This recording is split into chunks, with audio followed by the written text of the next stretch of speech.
everybody, Captain Murphy here from Wolfpack Games. Today we're taking a look at the damage system and specifically focusing on armor. Now the game is designed to be simplified. There's not a very complex damage system. The pieces and parts are very simple to look at and understand. The quadrant damage system is just straightforward. You take damage in a certain quadrant and your armor in that quadrant will drop, which is representative of the hull that you've got on the outside. So as you're taking damage on the outside of that hull, you'll begin to eventually lose hull integrity on that side, and it'll begin to get shots through into the hull. Now the armor itself is not going to stop every single shot. Like on this ship here, this armor is about 8 inches thick probably, which is about how thick the wood is. So this could only stop a certain amount of Newtonian energy coming at it. So let's say a 3-pound ball hits it, it could possibly stop a 3-pound ball. So what we've done, we said that yes, it can stop a 3, it does stop a 4, but you know, it could possibly go through, and then once you get to a 6, it's going to stop most of it, but a little bit of that power will get through up until you get to, you know, the 9s, 12s, 16s, 24s.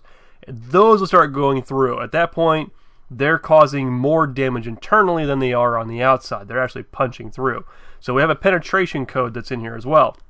Now the demo that I've got right here, I've bound a very simple cannon shooting script, so I can actually shoot cannonballs using the camera, which is kind of fun. What I'm going to do, I'm going to show you how the armor system actually goes together and how it works, and just show you like knocking down the armor on one side and then what happens afterwards. And I've had the best luck so far testing by lobbing shots at the stern. I can usually get a good hit in there. Oh man, first shot. Couldn't ask for any better. Alright, so you can see right here that the stern armor has dropped. And because the stern itself is kind of a weakly defended piece of the ship, it's going to drop pretty quickly. And that's why you always hear someone talking about raking the stern in a lot of the like pirate shows and that.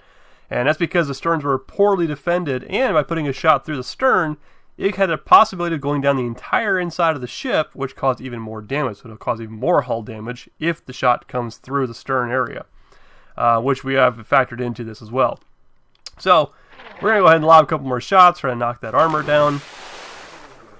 And so far we haven't taken any health off of this health bar because everything's been absorbed by that stern armor. But now we're going to go ahead and lob a couple more. Now we're taking health off of the inside of the ship, which means we're taking hull damage now.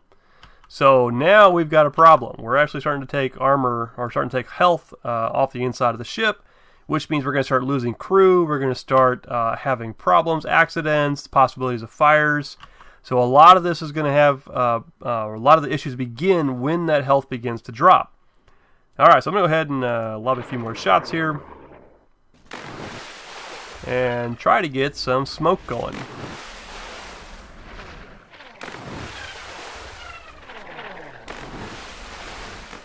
Now you can see it takes quite a few shots to knock the health down, but that's also based on the shot that I'm firing right now, which is based kind of on the 4-pounder, which isn't very powerful. A 12-pounder probably would have taken off a lot more than this, but it's all based on what shot is hitting you. If this ship takes a hit from, let's say, a 64-pounder from some sort of fort, it's pretty much over. Alright, so here we go. We can see some of our visual indicators have started up now. And what this are, these just kind of show you that their ship is taking damage and they've begun to have problems. So here you can see that we've got some smoke rising. The smoke actually responds to global wind as well as all the motions. So we've got some little bit of way on here. We've got our single jib and one of our topsails going. And so here we go, kind of cruising along, see how it responds to there, actually causes shadows, all that. So you can see that we are taking, we have taken some damage here. And so now you can see that your enemy has taken damage. Rather than having to look it through the scope and getting numbers, you just get to see that they are actually taking damage. I'm going to try to actually sink them with this here. Alright, they are sunk. So that's pretty much it in the nutshell for the armor and the hull. So that just covers everything for that. What we're going to cover next time is the fire system, and we're also going to cover the flooding as well, which is another system that it was actually going in the last one. I must have gotten a couple of shots under the water line, but I didn't notice. Anyway, so that's the damage system. Remember that if you want to follow along, you can keep up with us on our Twitter account at Wolfpack Games Co. And we also have an account over at IndieDB, which you're welcome to follow along there. And you can also keep up with us at lettersofmarquegame.com. Hope you guys enjoyed it. Thanks.